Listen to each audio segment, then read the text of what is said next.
you own a Toyota Rav4, particularly years 2006 to let's say 2015, there's a common issue with the rear differential, and we're going to take a look at it now. If you look at your differential and you notice that the fluid is pushing past both your axle seals and the pinion seal that's up front, there's a good chance that the real reason is this vent that's on top. It's supposed to be able to release pressure once that fluid gets to operating temperature.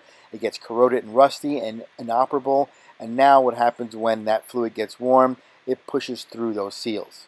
Now at first glance, my inclination would be to drop this, replace all the seals, and service that vent, get it opened up, and see if that does a trick.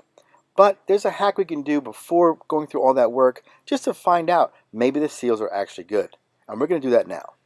First, we want to get underneath the car. And for me, I have a lift which makes this kind of stuff really easy for me. And I'll put a link to that lift below, and I'll do a video on that soon. But this is totally doable with a set of ramps or a jack and some jack stands. First, we're going to start by doing a fluid service. And that's going to be removing both the fill and drain plugs. They come off with 10mm hex head sockets. And yes, you do want to take the fill plug off first. Make sure the socket is fully seated in there. Tap it in with a hammer if you have to. Crack it open. You want to make sure that the top one is open first, because if you open the lower one and drain your fluid out and you can't get the fill plug open, you've got bigger problems. Something to note, the plugs do have washers, and here the washer will stay stuck onto the body of the differential. So just make sure that you account for it. Reuse it if it looks good. Use a new one if it doesn't. Once the fluid is completely drained out, reinstall this plug and tighten it down. Once the drain plug is reinstalled, come back around to the other side and refill your fluid. I'll put a link to the correct fluid below, but basically you're going to pump this into this fill hole until you see the fluid start to seep out. Once you do that, you know you're at the right level.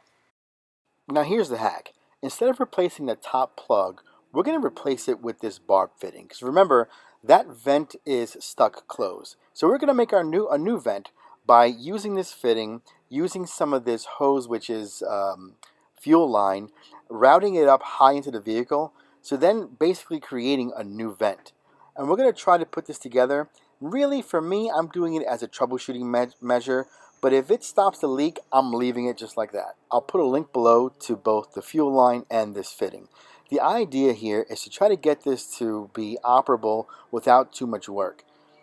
For me, with all three seals possibly leaking and that vent being stuck closed, and the fact that the coupler on this is also notorious for having issues, I would just swap this entire thing out. But before all that work and money, maybe this will do the trick. Make sure you use the washer that came with the fitting, snug it down, should look like this. Now all we have to do is route that hose through.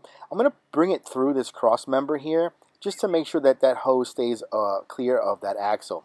But I'm going to run it along here. I'm going to wire tie it in a few places, and I'm actually going to poke a hole through this grommet and just stick it up into the vehicle. That way I don't have to worry about water or bugs getting into this hose. This is not the optimal way to fix this issue. However, for a few bucks and with such little effort, this might actually do the trick.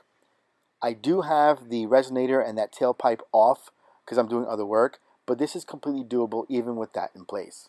And considering how hard it is to get to that vent to try to break it free and service it and make sure it's operable, this is well worth a try.